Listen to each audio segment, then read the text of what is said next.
অতি সম্প্রতি দুটি লোকসভা কেন্দ্রের নির্বাচন সম্পন্ন হয়েছে।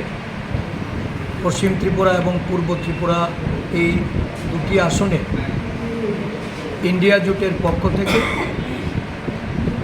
পশ্চিম ত্রিপুরা আসনে কংগ্রেস মনোনীত প্রার্থী এবং পূর্ব ত্রিপুরা আসনে বামফ্রন্ট মনোনীত প্রার্থী দল এই নির্বাচনে প্রতিদ্বন্দ্বিতা করে আমাদের রাজ্যের একটা বিরাট অংশ আদিবাসী জনগোষ্ঠীর যারা ভোটার এই নির্বাচনে তারা ব্যাপকভাবে ইন্ডিয়া জোটের পক্ষে তারা ভোটাধিকার প্রয়োগ করেছেন।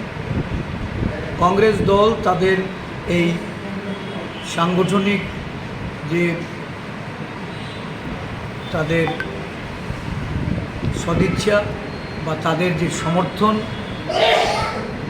এই দলের পক্ষে তারা যেটা বিগত নির্বাচনের কাজে আমরা যেটা উপলব্ধি করেছি, আমাদের সংগঠনের পক্ষ থেকে আদিবাসী কংগ্রেসকে শক্তিশালী রূপে ময়দানে একটা দীর্ঘদিন থেকেই সাংগঠনিক প্রক্রিয়ার মাধ্যমে আমরা ধারাবাহিকভাবে কাজ করে চলেছি।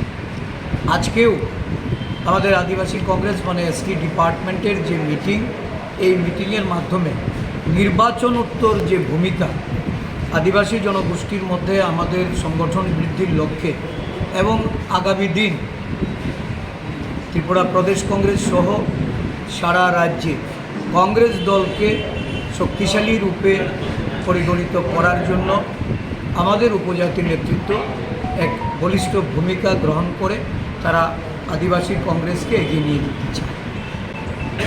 আমাদের বৃষ্টি সংরক্ষিত আসন সহ রাজ্যের বিভিন্ন জায়গায় যেখানে উপজাতি নেতৃত্বরা দীর্ঘদিন থেকে কাজ করে চলেছেন, নতুন নতুন আরও বিভিন্ন সংগঠন ভেঙে যারা কংগ্রেস দলে এসে যোগদান করেছেন, আজকে তাদেরকে নিয়ে এক সভা অনুষ্ঠিত হবে এবং আগামী দিনের পরিকল্পনা গ্রহণ করা হবে। একটি রোডম্যাপ তৈরি করে আমাদের সংগঠন আগামী দিনের জন্য প্রস্তুতি নেবে। এই উপলক্ষেই আজকে আদিবাসী কংগ্রেসের ডাকা এই সভা। আমি এই সভায় উপস্থিত সমস্ত আমাদের কংগ্রেস দলে যারা আদিবাসী নেতৃত্ব তাদেরকে আমি আন্তরিক অভিনন্দন জ্ঞাপন করছি। আমাদের সমস্ত কর্মী বন্ধুদের তাদের আরও বেশি করে এই রাজ্যে আদিবাসী এলাকায় সংগঠন বৃদ্ধির লক্ষ্যে তারা যেন কাজ শুরু করেন, তার জন্য প্রদেশ কংগ্রেসের পক্ষ থেকে সম্পূর্ণ সহযোগিতা